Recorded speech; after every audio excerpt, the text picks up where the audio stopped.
ആദ്യത്തെ മുറിയിൽ നിന്നും രണ്ടാമത്തെ മുറിയിലേക്ക് നമ്മൾ ചെന്നപ്പോൾ കാണാൻ കഴിഞ്ഞത് സോവിയറ്റ് യൂണിയൻ, അതായത് USSRനെ കുറിച്ചുള്ള ഒരു എക്സിബിഷനാണ് കേട്ടോ. അതായത് അവിടെ ലോകത്തിലെ ആദ്യത്തെ കമ്മ്യൂണിസ്റ്റ് ഭരണാധികാരിയായിരുന്ന ലെനിൻ്റെ ചെറിയൊരു സ്റ്റാച്ചു നമുക്ക് അവിടെ കാണാൻ കഴിഞ്ഞു. അതുപോലെ തന്നെ ലെനിൻ്റെ പിന്തുടർച്ചക്കാരൻ എന്നുള്ള നിലയ്ക്ക് വന്ന ജോസഫ് സ്റ്റാലിൻ്റെ ഒരുപാട് പോസ്റ്റേഴ്സുകളും അതുപോലെ തന്നെ അന്നത്തെ അദ്ദേഹത്തിൻ്റെ രാഷ്ട്രീയ പ്രസ്താവനകളും മറ്റു ലോകരാജ്യങ്ങളുമായിട്ടുള്ള കണക്ഷനും കാര്യങ്ങളൊക്കെ പറയുന്ന ഒരു എക്സിബിഷൻ നമ്മളവിടെ കണ്ടു. അതുപോലെ തന്നെ അടുത്ത മുറിയിലേക്ക് നമ്മൾ ചെന്നപ്പോൾ കാണാൻ കഴിഞ്ഞത് ഇറ്റലിയിലെ ഫാസിസ്റ്റ് ഭരണാധികാരിയായിരുന്ന ബെനിറ്റോ മുസോളിനിയുടെ ഒരുപാട് ചിത്രങ്ങളും അതുപോലെ തന്നെ അന്ന് അദ്ദേഹം ഉപയോഗിച്ചിരുന്ന ആൽഫ റോമിയോ എന്ന് പറയുന്ന കാർ അതുപോലെ തന്നെ അവരവിടെ എക്സിബിഷന് വേണ്ടി വെച്ചിട്ടുണ്ട്. അതുപോലെ തന്നെ ഇറ്റലിയിലെ ജനങ്ങളെ കോരിത്തെറിപ്പിച്ചിരുന്ന ആവേശഭരിതരാക്കിയിരുന്ന മുസോളിനിയുടെ തീപ്പൊരി പ്രസംഗങ്ങൾ അവിടെ ടെലിവിഷനിൽ ഇങ്ങനെ പ്ലേ ചെയ്യുന്നുണ്ടായിരുന്നു.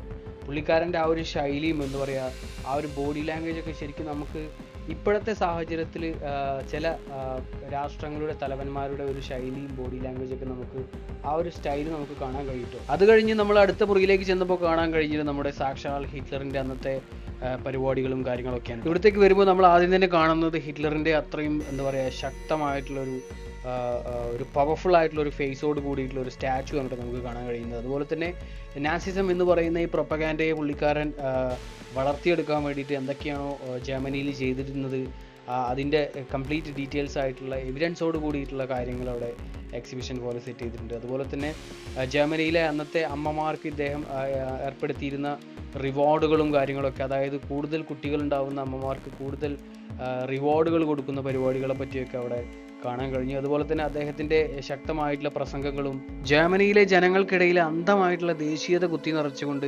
ജർമ്മനിയെ രണ്ടാമതൊരു ലോക മഹായുദ്ധത്തിലേക്ക് നയിച്ച മൂപ്പര പരിപാടികളും കാര്യങ്ങളൊക്കെ അവിടെ കൃത്യമായിട്ട്